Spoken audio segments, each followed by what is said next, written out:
count, especially once I realized he's also written for children. I know that he writes in the foreword and also in a recent television interview that this is a book he's poured his heart and soul into and has been working on for more than 10 years and is in some ways autobiographical, which I'm sure you'll hear more about tonight. He's the co-founder, along with his wife, of the Wish You Well Foundation, a nonprofit organization dedicated to supporting literacy efforts across America. And that brings me to the subject of our partnership tonight with the Faulkner Foundation, where I'm the board president. And we're going to be honoring David as our literary champion at our awards ceremony on May 2nd. And in a moment, I'm going to introduce you to our executive director, Gwydion Sullivan, who'll tell you a little bit more about the foundation and about the award. But before that, I want to introduce our moderator, Cheryl Head. Head writes the award-winning Charlie Mack Motown series, and her newest book, Time's Undoing, was just named a finalist for the Los Angeles Times Book Prize, also the Agatha and Lefty Awards, and was an Indie Next Pick. Head's books are included in special collections of the State of Michigan Library, and she's the chair of the board of the ButcherCon World Mystery Convention, which I meant to be sure I was pronouncing correctly before the event, but too late, so apologies. So before we begin the event, please help me welcome Gwydion Sullivan from Faulkner.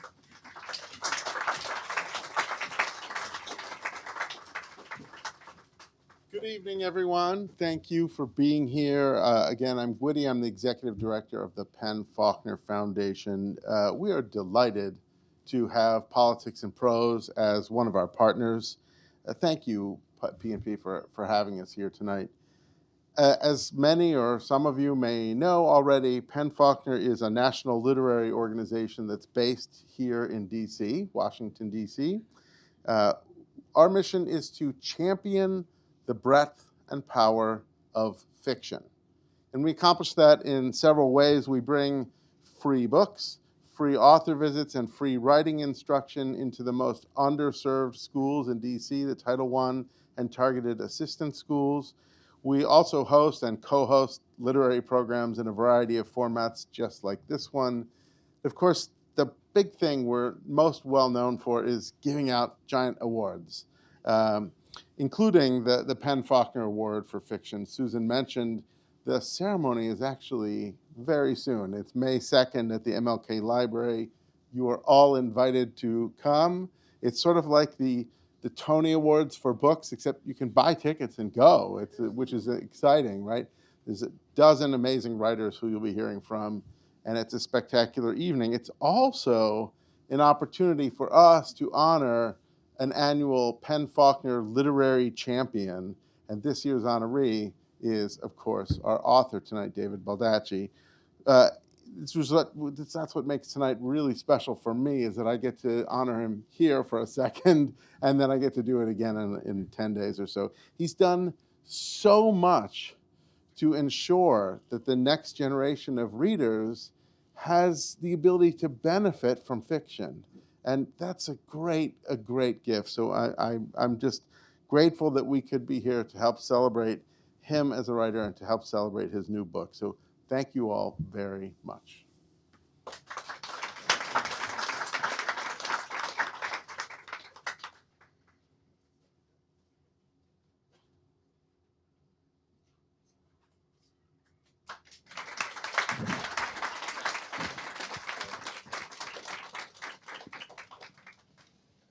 There he is. Hi, here I am. Apologize in advance that I have a throat problem, but David is in good voice, so that's the most important thing. We're going to get right to it. We've got about 45 minutes before we take your questions. So I found Calamity of Souls to be relevant, authentic. I think it's a wonderful mesh of historical fiction, trial procedural, and action thriller. I mean, there's a lot of people died in this book. Yes. But please give our audience your elevator statement about this book. So it's set in 1968. I was born in Richmond, Virginia. I grew up during that time period. This is set more in southeastern Virginia. where the old tobacco plantations were located.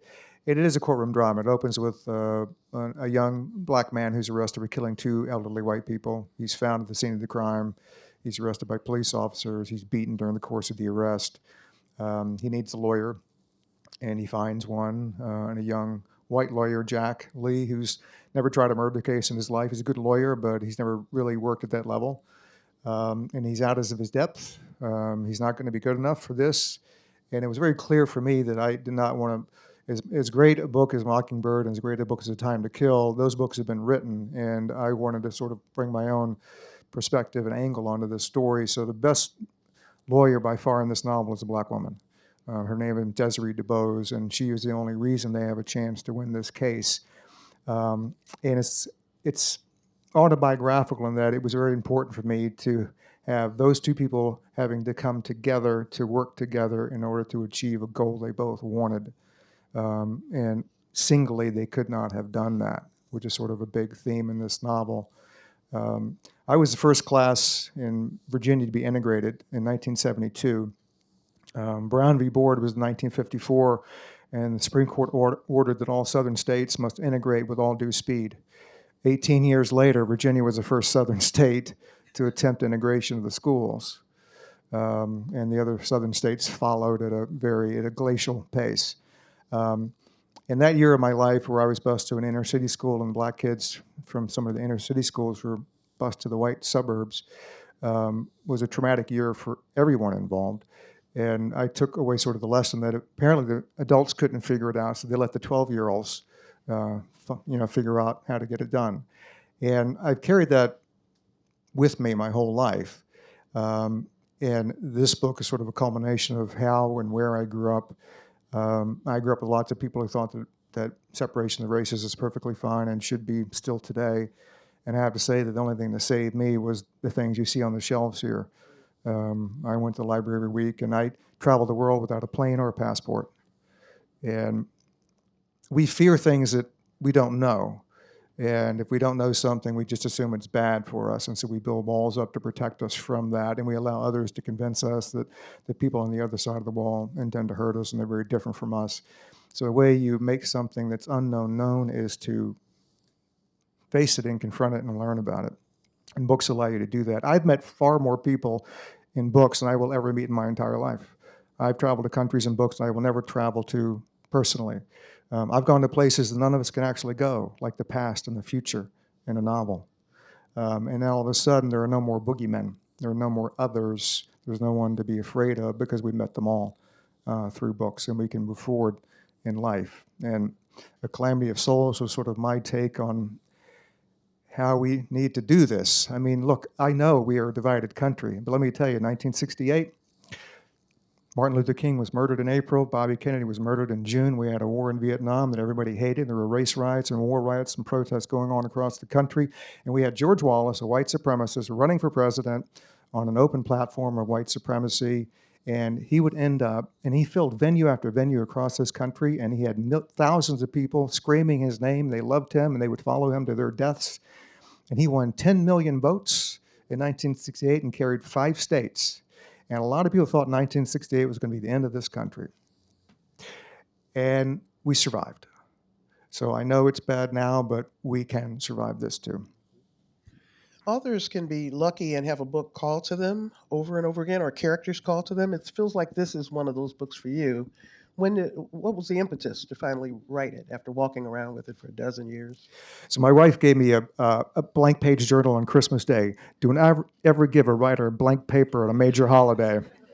You will never see his butt again, you know. And I remember taking that blank page journal to my little home office, and I opened it, and I wrote at the top of the page, A Calamity of Souls, because I knew that was going to be the title straight away. And I'll talk to you about the title later, about me and the publisher sort of tussling over that. And I wrote the first 150 pages of this novel by hand in the journal. I think better in cursive, you know. I edit longhand and cursive because I just think better in cursive. And I typed the pages that I'd written by hand, and I set it aside, and a few years went by. And I had it at my regular office outside the home, and I had it in a file folder, and I would go back like once a year and read some of the pages, and I'd set it aside, and it was like I didn't know if it was relevant anymore. I didn't know if I had the wherewithal to actually finish this story, because it is very autobiographical. You're laying your soul bare. I'd never really done that before in a novel. And I guess I was a little scared and also intimidated. And over the last 3 or 4 years, I went back and looked at it. I was like, well, if I didn't tell you it was 1968, you just assume it was a contemporary novel. So there's a relevancy. And let's get over the fear and sit down and finish this damn book. And so over the last couple of years, that's what I did. So you talked about 1968. What a tumultuous year that was for America.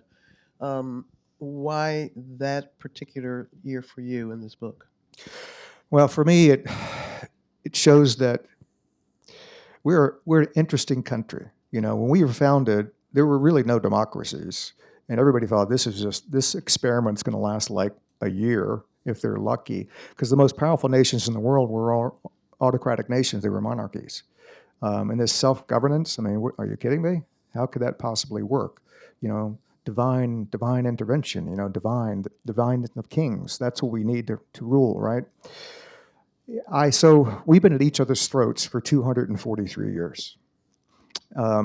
But we have always, even with all the anger and battling and tussling back and forth, you know, even though we're one country, we're like 50 little fiefdoms that were founded in different ways by different people. We've always found a way forward when it truly mattered for the country. We've fallen down in some big ways, and we still fall down in big ways. But we have always found a way to move forward. Right now, you know, a lot of people question that. And again, we have a big election coming up, as we did in 1968. And a lot of people are very worried about it. I'm worried about it. You know, if you're not worried about this election, you should check, because you're dead. That's all I can say. And so I thought it would be timely to sort of let people draw their own parallels between 1968 and 2024. 55 years later, and lots of the themes in the book are relevant. As I was reading it, I was thinking, oh, that's happening now. Oh, that's happening now. Yeah, it is. And when you look at it, the one thing that remains the same throughout history, at least humankind, is us, you know, people. And yes, we evolve. You know, we didn't used to be civilized, and we became civilized, and lots of things have been. Are we really civilized? No, I look, it's a low bar. You know, so there are wild animals and there are civilized people, so it's not that big of a jump. Although I've seen some animals, and I even mentioned in the book where Jack Lee, they have a dog in a book, because I am a big dog lover. This is the first time in 20 years I haven't had a dog. We put our last dog down in October, and it's like broken me in half because of that. But he says to the dog, you know, do you wish people were more like dogs? I sure as hell do. You know, so it's the fact that, you know, the things that happen in history, Shakespeare wrote about 500 years ago. People were greedy and jealous and vengeful back then, and people are greedy and vengeful and, you know, petty jealousy today. So all those emotions are still here. You know, human beings can bring out the best in themselves, and they can bring out the worst of themselves too. And we see a spectrum of those activities going on today. Part of me thinks that 1,000 years from now, you're going to have digital archaeologists go through the remains of humankind that was lost for 500 years. And they're trying to figure out what happened for half a millennial for humankind. And the people are going to go through the evidence, and there's going to be this tribunal, and the head of the archaeological dig is going to stand up, and they're going to say, so what say you? What happened to humankind for 500 years? And the guy's going to go, well, apparently back then there was this thing called Twitter. And it screwed everything up. You know, it allowed a cesspool of like just awful.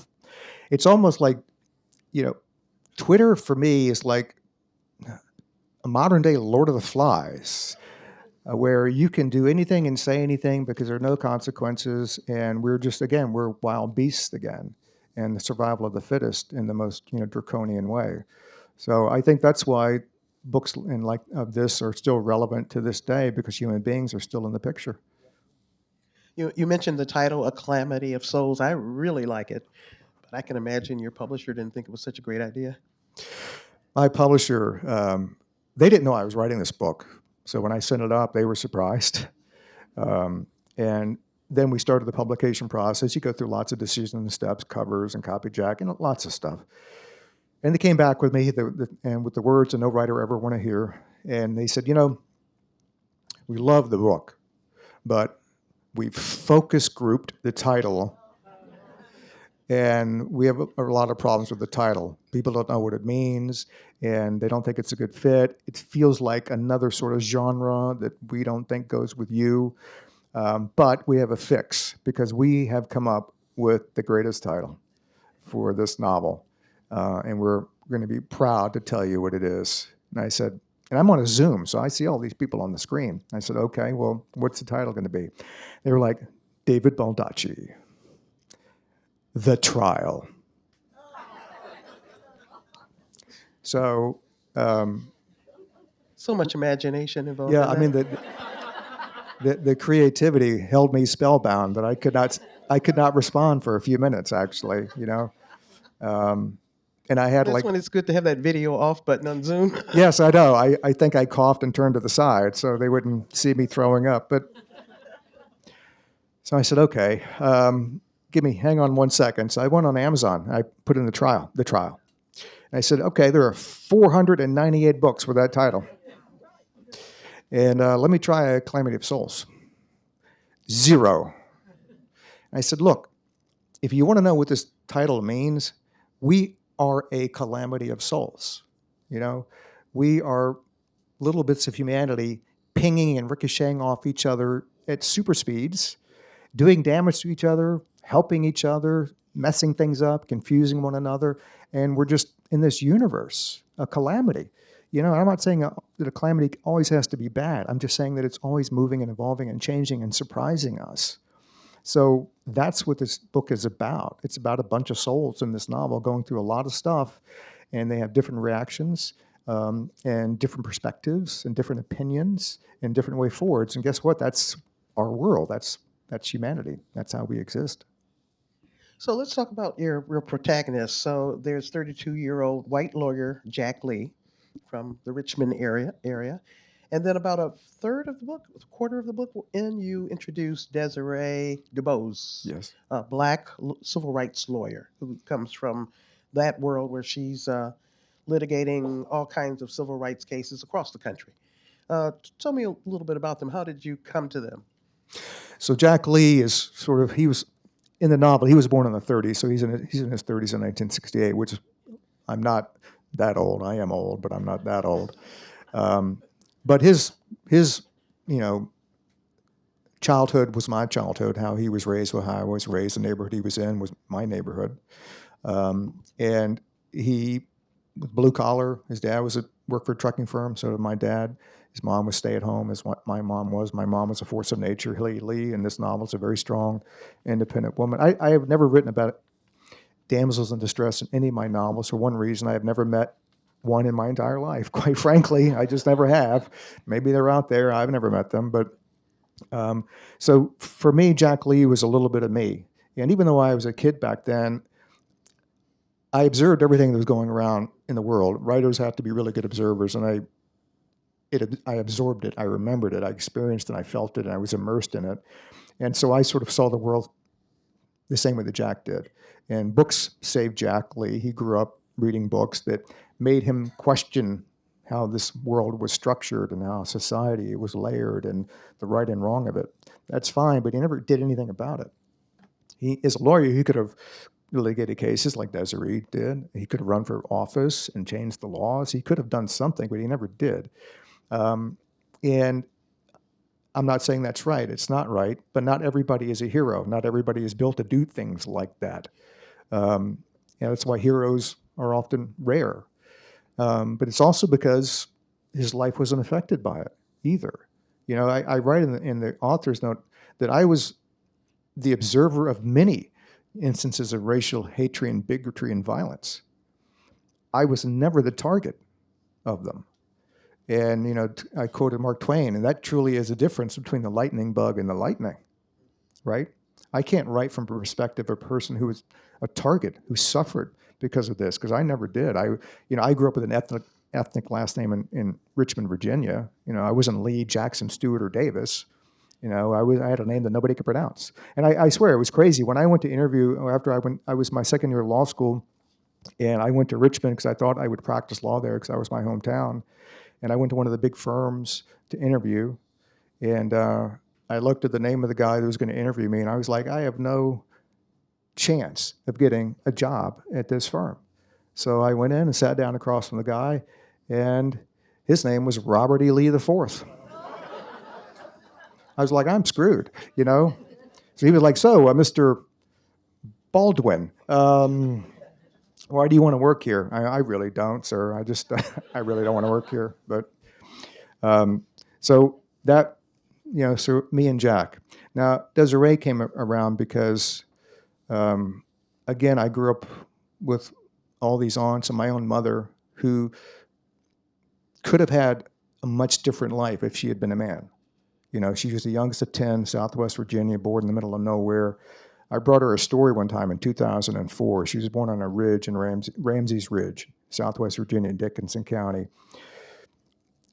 Let me just tell you, I don't know if you've ever been to Dickinson County. It's the 100th and last formed county in Virginia. It's coal mining. It's up in the middle of the Appalachians. If you start from here in Washington, D.C., and you want to drive to Dickinson County, it will take you about as long as it takes you to drive from Jacksonville, Florida to Miami, Florida, about 9 hours. Because it's only partly interstate. And once you get off the interstate, you're going to be switchbacking for like 5 hours up and down these mountains. And we would go back occasionally to see the old homestead there. And my dad, my big, strong father, he would get to the bottom of the mountain, and he'd look at my mom, and he said, you're going to have to drive, because I can't drive up these mountains. You know, and I'm in the floorboard with my brother and sister because we're like scared to death. Because you look over, because there's no guardrails, there's not even guardrails, and there's one-lane roads up these mountains, and you look over and you see all the cars down there that have gone over, you know? And it's like, oh, okay, well, this is a fun vacation so far. So I wanted, you know, this is a book about racism and about sexism as well. And I knew from the get-go that I was going to have a female lawyer of color who was going to come in and help try this case. Because the whole point of the book is that it has to be done together. You know, nobody's going to be able to do this individually. It's either a team effort or not. And you're either going to learn to work together or you're not going to be successful in defending these people who've been unfairly accused of these crimes. And in the middle of writing this novel, I was on a tour that started in New Orleans last spring. And we went up through the Deep South. And we went through Alabama. And even though I didn't have an event in Montgomery, I went to the Civil Rights Museum in Montgomery, Alabama. Lovely, but I know. Disheartening. I have never, I have never been affected by a place like that in my life. I just haven't been. So here's what happened. I went through all the exhibits. We're just it takes, I mean, it's a lot to process. And then they have a room at the end of the tour, and it's a room of reflection. And you sit there in these beautiful couches, and all around the room are framed pictures of civil rights leaders and icons who many sacrificed their lives for equality of the races in this country. And I am ashamed to admit that while I recognize a lot of the men, most of the women on those pictures, I did not know who they were. And I was ashamed of that because I thought I'd studied this throughout my life. You know, I was a political science major, and you can't be a political science major and not learn about the civil rights movement and all the things that went along with that. And that even fortified me and propelled me even more to build her character out, to show, because so many of the women are on those pictures, they never got the credit they deserved in the sacrifices that they made. And this is a way for me to sort of just say, everybody has value. Everybody can do something important. So, David, you're a white guy, and you wrote this black woman. How was that for you? It was, I tell you, it was, sometimes I would just curl up into a fetal position because I wasn't sure, what am I doing? How do I have the right authority, knowledge to do this? But I just drew on my experiences growing up there, where I knew a lot of black women who, and I always looked at them as, they had to be smarter, more clever, and to get things done for less than any white person I ever met in my life, clearly. And I also have a really good friend of mine. I just saw her last night. She came to the event where I did with S.A. Cosby, who is a brilliant writer. And I encourage everybody here to buy every book that he's written. The guy is just, he's a unicorn. There's no way to label or describe him. He's just a terrific writer. Fellow Virginian. Fellow Virginian, that's right. And Mac sort of grew up in the area where this book is set. And she's an anchor in CBS in Richmond. And for those of you who don't know, the CBS television station in Richmond, Virginia, is the South's oldest television station, and they will tell you that if you go down there. And Cheryl Miller is her name, and she's actually a character in the book. I made Cheryl a journalist in this novel because I've known Cheryl for 30 years, and she's one of my best friends. And she and I have had many discussions, and I drew upon my relationship with Cheryl in some ways to form Desiree DuBose's story. But one of the things that I remember vividly that I had dinner with Cheryl one night a number of years ago, and Cheryl doesn't have any children of her own. She has lots of nephews. And we were talking about Richmond, and we were talking about Monument Avenue. This is before the statues came down. And she and I were talking about 1996 or 1998, when there were riots in Richmond again, because they wanted to put another monument on Monument Avenue for the first time in 100 years. And a lot of people were not having it. They didn't want it to happen. And the monument they wanted to put up was a Richmond native and a global icon, and his name was Arthur Ashe. Incredible tennis player, but far more than just an incredible tennis player. He was a humanitarian of the highest level.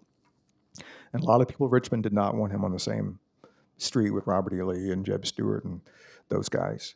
And we were talking about that. And Cheryl said, I have a lot of nephews, and when they turn 16, I buy them the same present.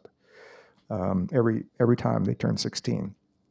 I'm a dad. My son's 28 now, but I remember sort of what I bought him when he was 16, with tennis shoe, whatever. And I said, so what do you buy? What do you buy them? She said, I buy them a dash cam. And couldn't process that. And I said, a dash cam? She goes, yes, so there'll be a record of what happened when he gets stopped. Not if. And that was also the point of, I used that to build a relation between Jack and Desiree. When they first get together, it's not smooth. They are like at loggerheads. Jack's not sure he even wants her to work with him, and she's not sure that he has the wherewithal and the legal ability to be part of this team. And she doesn't know if he's going to be able to withstand the pressure that's going to come outside the courtroom. This is a case that captures the attention of the entire country. So it's not a smooth partnership at all. And that's the way it needed to be, because these were two people from different worlds meeting for the first time. So how in the world are you going to be able to hit it off? You need to earn that. It can't just happen. It can't be that easy. So I just tried to use as much as I remembered growing up, and the people I've talked to and friends that I had and experiences that they've had, to try to bring all of that to bear into creating Desiree's story. But at the same time, I had inherent limitations of my ability to really create her character, but I did the best that I could with what I had. You did a wonderful job, very authentic. I remember thinking that as I was reading. All of your black characters I thought were very authentic. So I thought you probably have more than one black friend. Yes, yes. I played a lot of sports in high school and college, and in high school I played football and I wrestled, and that's where I really met my closest black friends. Because see, it was okay because we were on a team, so it was a sports team. So exceptions were made to a hard and fast rule, and we had some of the greatest times. We did some crap that we should not have done. Let me just tell you that. But when you're starving yourself as a wrestler, you're just going to do crazy stuff. But I've remained in contact with so many of them over the years. But because of that, I got to go to their homes. I got to meet their families. They got to meet my families. We traveled together. And sports is a great thing because it throws all the other crap away because you have a common goal. You want to win, you want to compete, you want to help each other. And that was really important for me. It wasn't like I was a great athlete. I worked hard at it, but the thing that I took away that was really great was the friendships that I made from people that ordinarily I would not have been allowed to be around. I thought your secondary characters were very rich too. They were really likable, really well fleshed out. In particular, Miss Jessup. I grew to really love her and waited for her to come back into the story. And then Jack's mom, Hilly. I thought she was fascinating, and I wondered if you actually knew these people. So Hilly Lee, again, there's more than a little of my mom and Hilly Lee. She grew up, again, dirt poor on top of a ridge. Let me just tell you how remote Ramsey's Ridge was. In 2004, the Washington Post wrote a story about Ramsey's Ridge in Dickinson County. And I read it, and next time I saw my mom, I brought her the story, and I said, you need to read this. And it was the fact that in 2004, they finally brought electricity and running water to Ramsey's Ridge in 2004. And my mom grew up there in the 1930s. You can only imagine. She was the youngest of 10. So a lot of Hilly's backstory I really drew from my mom. The day my mom was born, my mom died. Same as Hilly Lee in the story. And her father was a carpenter, and he built a coffin for her. And they laid her out in her burial clothes, and they were going to bury her behind the barn. And the doctor that had delivered her and also pronounced her dead was there. And I guess, as my mom recounted it to me, he said, let me just make sure. So he took a little mirror and put it under her mouth, and he got a little fog of breath and proclaimed her not dead anymore. And she got to live, and lucky for me, because I wouldn't be sitting here talking to you. But the point of Hilly Lee is, in the book, she is a blatant racist, but she's an incredibly complicated one. And the point of Hilly Lee's backstory is that people get to be racist in all different ways. We're not monolithic in that regard either. But in order to construct a racist, if you want to deconstruct that, you have to understand how they came to be. And if you can't do that or aren't willing to do that, there's no way for you to ever figure out the key that will unlock that person and make them human again. And with Hilly Lee, it was a long journey that took decades, and there was a resolution of her irreconcilability. She would say one thing and do another. She would be racist, but encourage her son to read books that fought against racism. She would go and help black people who needed help. She would nurse them back to health. She would feed them. Because she said, well, they're just human beings, and that's just like helping somebody else. That doesn't mean that we need to associate. So it was that dichotomy, that compartmentalization that fascinates me, that human beings can rationalize anything. You look at murderers who just slaughter people, and you wonder, they're human beings. How do they rationalize that? And as a lawyer, I came to realize a long time ago, my clients could rationalize any behavior whatsoever. I mean, they could. Why did you do that? Well, I have 7 different reasons why, and that's why I wanted to do it. And human beings are, they're complicated. So if you want to figure them out and unlock them, as I say, you need to know how to unlock them. And the only way to do that is to realize and find out how they got to where they got to be. And they come from all different directions. There are characters in the novel you and I talked about that are irredeemable. You're never going to unlock that because there's nothing to unlock. But there are other characters in there that have the possibility to change. And you wrote Hilly with such affection. I thought it might be a little bit of your mom in there, because you can just feel the affection you have for that character. Talk to me a little bit about pacing. So I'm reading the book, and then about, I don't know, 3/4 in, you're like literally doing this. Like you're eating popcorn and you're just in it. Can't be deterred from reading it. Have you always thought about pacing when you're writing books? I mean, because it's a fast read. I have. I mean, when I sit down to write, I want to hit the ground running. I don't want to waste any time. I want to get you right into the story immediately. And I'm not going to give you a bunch of supposition where I go on for 9 pages about stuff that you don't really care about at that point. It doesn't drive the story forward.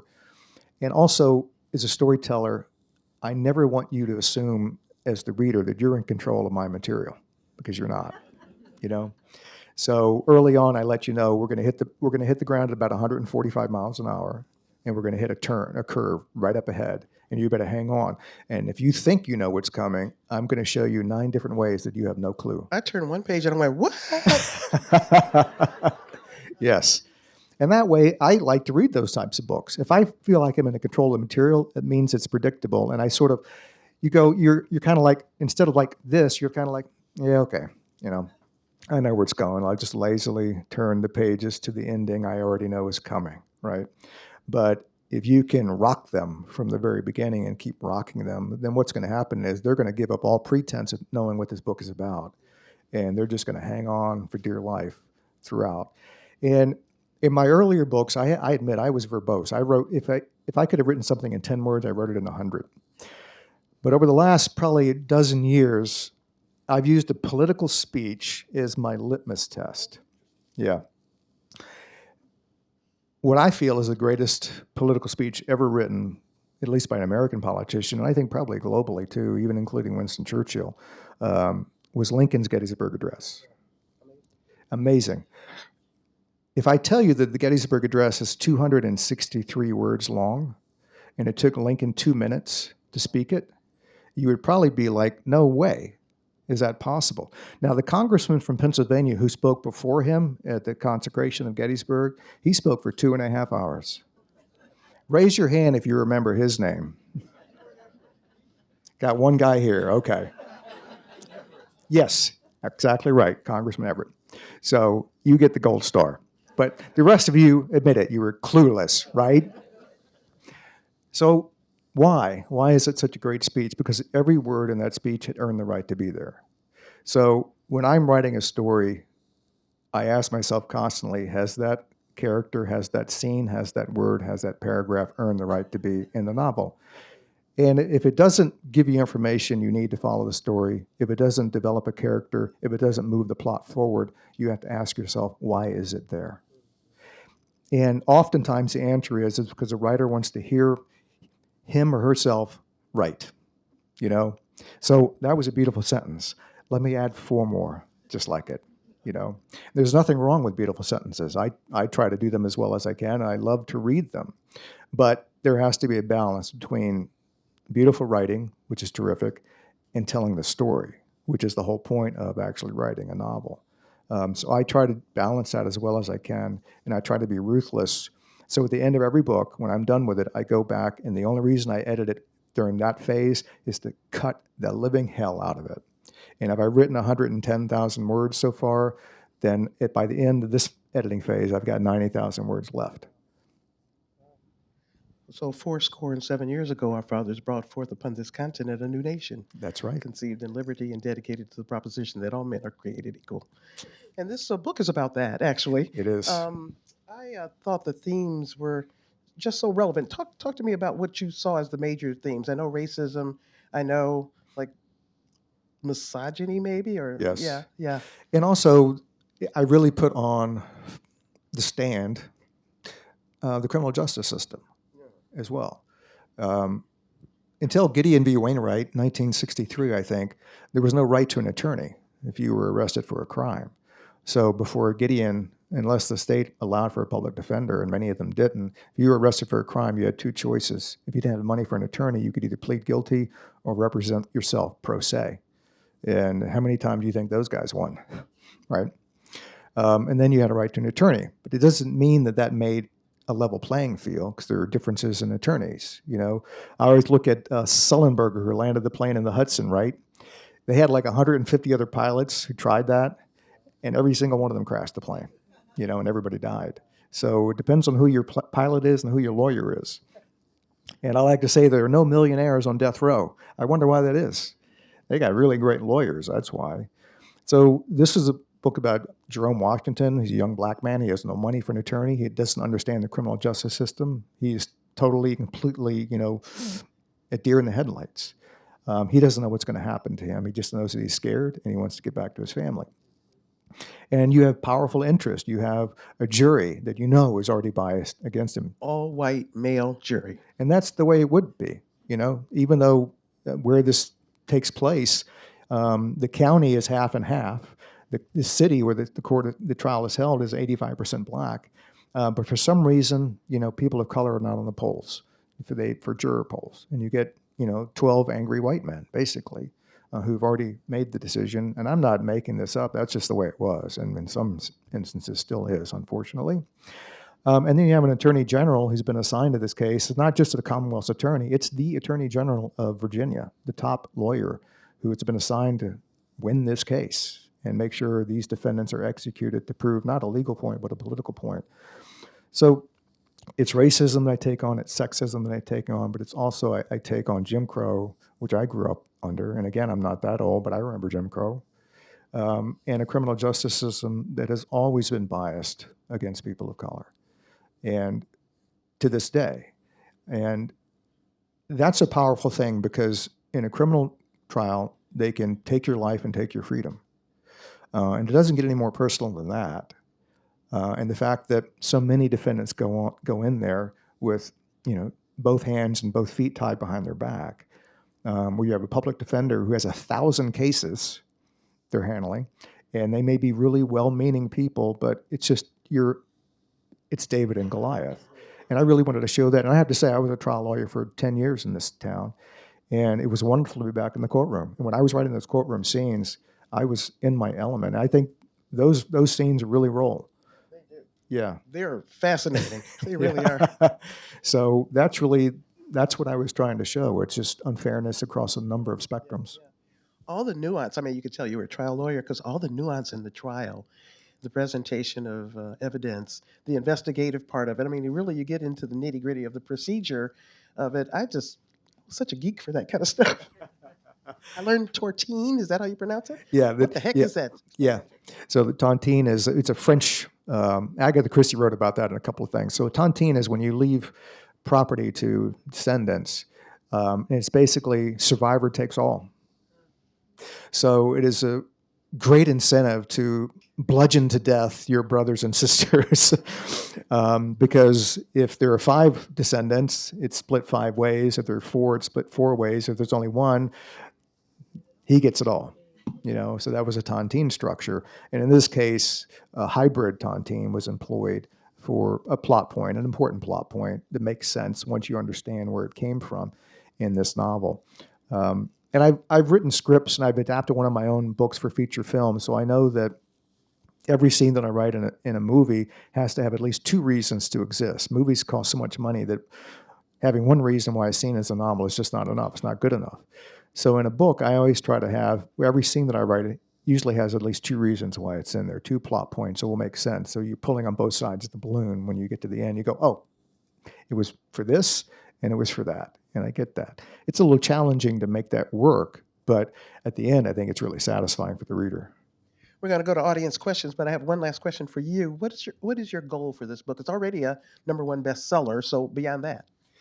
I want people to read it and understand that we have been through really tough times before. I have not been looking forward to 2024 since 2020, quite frankly, and I'm sure a lot of people here share the same sentiment. There's a lot at stake, but at the end of the day, we're the United States of America, for better or worse. We've been through a lot together, 2 world wars, a civil war, a global pandemic, and we're still standing. This is not a cynical book. This is a book that highlights a really terrible time of our history, confronts it, doesn't, put it under the rug, and shows that we survived that when a lot of people thought we weren't going to make it through there. We're now at a similar crossroads. So reading this book will give you, it's like the statues on Monument Avenue. It gives you context, And when I was a little boy growing up in Richmond, we would go downtown sometimes, and I would pass by this 60-foot tall bronze statue of Robert E. Lee, and there was no context to it, but the context was just staring in my face. You would only build a statue of somebody like that if they were a great man. That's for me as a 6-year-old boy. What else am I supposed to think, right? But as a man going to college in Richmond, I was a political science major. When I remember passing by Jeb Stuart's monument at Stewart Circle, the plaque on Jeb Stuart's monument said he died for his country. Now, as a 6-year-old boy, I was like, yeah, he did. As a 20-year-old man, I looked at it and I was like, what country was that? And that sort of showed my evolution. So a lot of the statues have been moved to places to museums and curated venues where they can be given context where there was no context before. So I hope this book will provide context. I do give you some American history in there, and what happened in this country over a long period of time. And as we go forward through this year and years after, maybe you carry a little bit of that with you. And the historical facts are seamlessly woven into this plot of the story. First question: what is your thought process for creating characters for your books? I want them to have meaning and impact. And when I create a series character, I always try to build emotional baggage around them that I can then use in subsequent books. I have Amos Decker, my memory man, and he has perfect recall.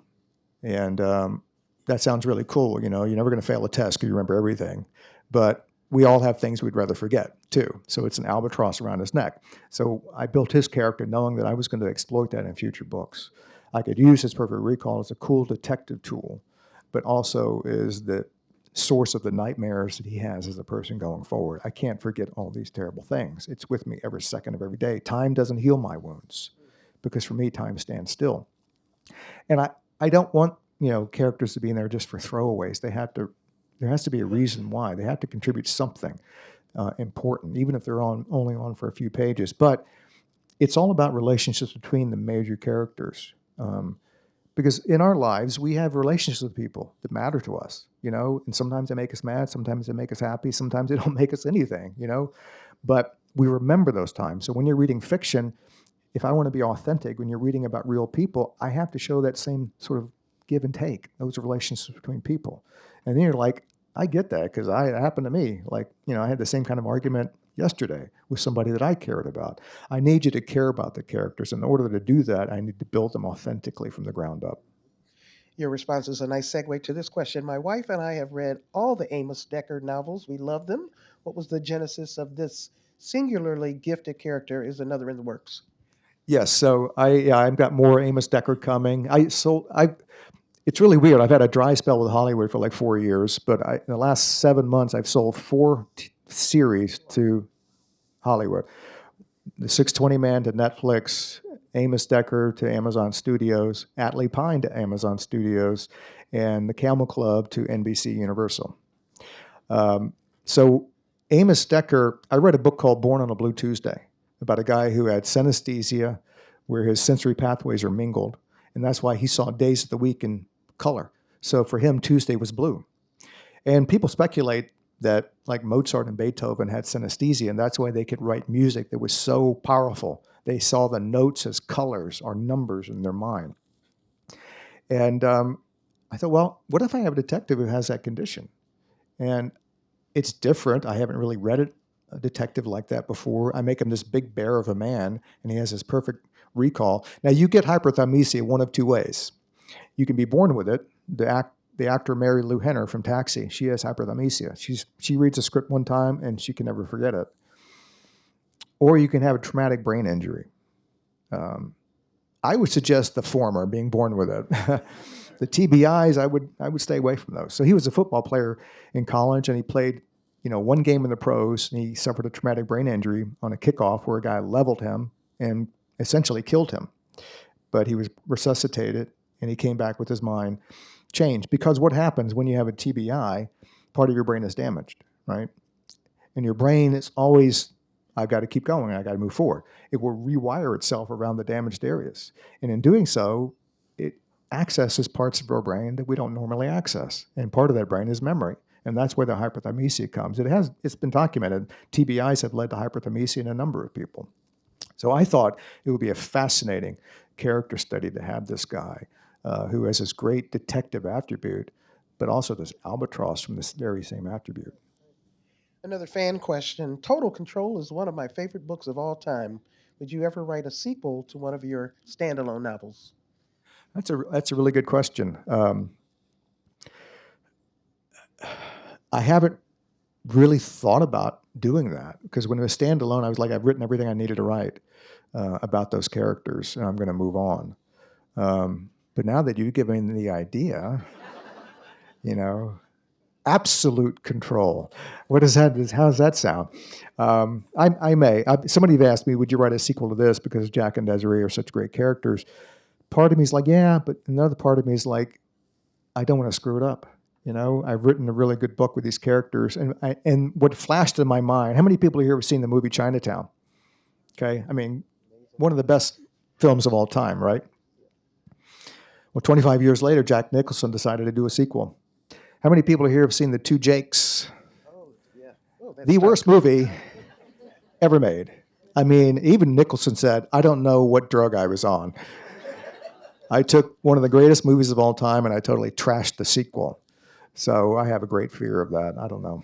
Do we have time for two more quick ones? Okay. What advice would you give to new authors on how to acquire inspiration and how to get started? That's a great question. You know the old adage, write what you know? I would modify that a little bit. And I would say write about what you'd like to know about.